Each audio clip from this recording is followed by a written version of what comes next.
wasiir ku-xigeenka wasaaradda waxbarashada iyo tacliinta sare Soomaaliland oo ay wehelinayaan gudoomiyaha xisbiga UCID maamulka gobolka Togdheer salaadiin waalidiin iyo marti sharaf tiro badan ayaa ka qayb galay munaasabad bilnayd oo boqornada oo ay ku qalin jabinayeen 146 arday oo ka qalin jabiyay jaamacadda Alfa faraceeda magaalada Burco kuwaas oo dhameystay waxbarashada heerka koowaad iyo heerka labaad ee master programka munaasabadani oo ahayd mid aan hore nooceedu uga dhicin gobolka Togdheer isla markaasna ahayd mid dhammaanba madaxda iyo marti sharaftii ka soo qayb gashay munaasabadaasi ay dareenkooda farxadeed la wadaagayeen ardaydaasi ka baxday jaamacadda Alfa gudoomiyaha jaamacadda Alfa Burco Professor Cabdiqani Ibrahim Xasan ayaa sheegay inay tahay markii ugu horeysay gobolka Togdheer ay arday ka qalin jabisay waxbarashada heerka labaad ee master programka runtii xafladan qalin jabintu waa xafladii koowaad ee jaamacadda Alfa faraceeda magaalada Burco ay qabsato xafladaas oo ka kooban degree iyo master labadaba waxweyn ay u tahay qaranka Jamhuuriyadda Soomaaliland iyo sidoo kale gaar ahaan gobolka Togdheer in markii koowaad ay ka qalin jabiyaan ardayda kooban degree iyo master runtii ardaydu waxay ka kooban tahay 146 arday 34 arday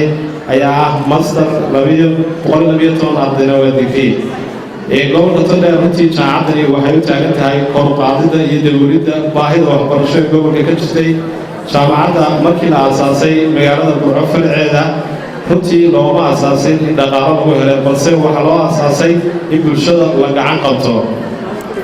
jaamacaddu waxay keentay runtii gobolka macallimiin quality-goodu aad u sareeyo oo isugu jira master ilaa PhD oo ah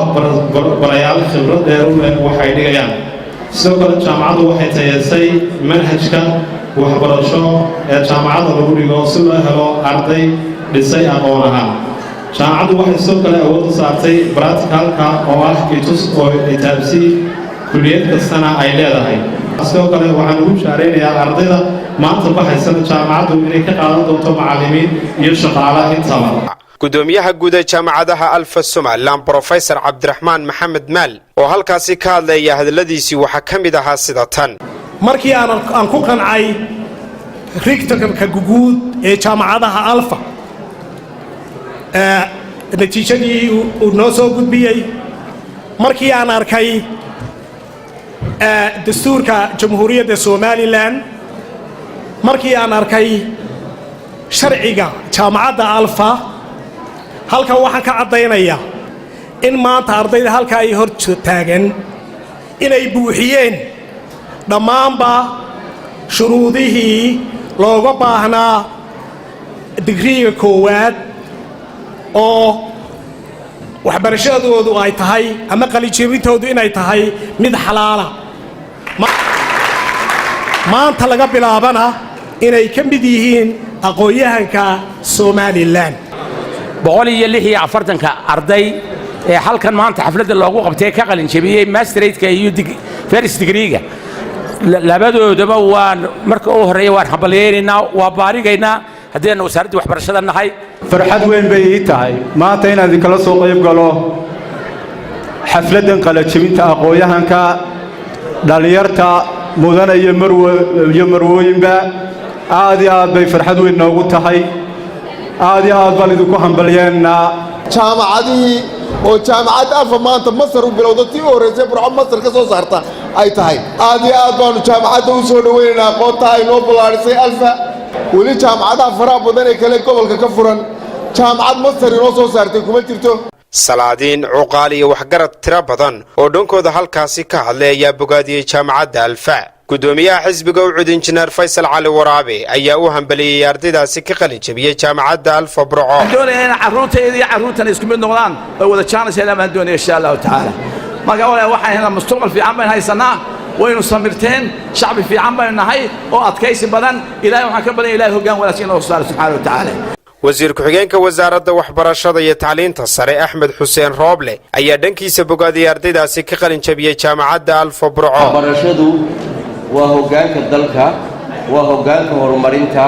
waa ardayda laga doonayo mustaqbalka inay wax soo saaraan haddii ay tahay master iyo haddii ay tahay degree haddii uu yahay diploma intaba waxaa loo baahan yahay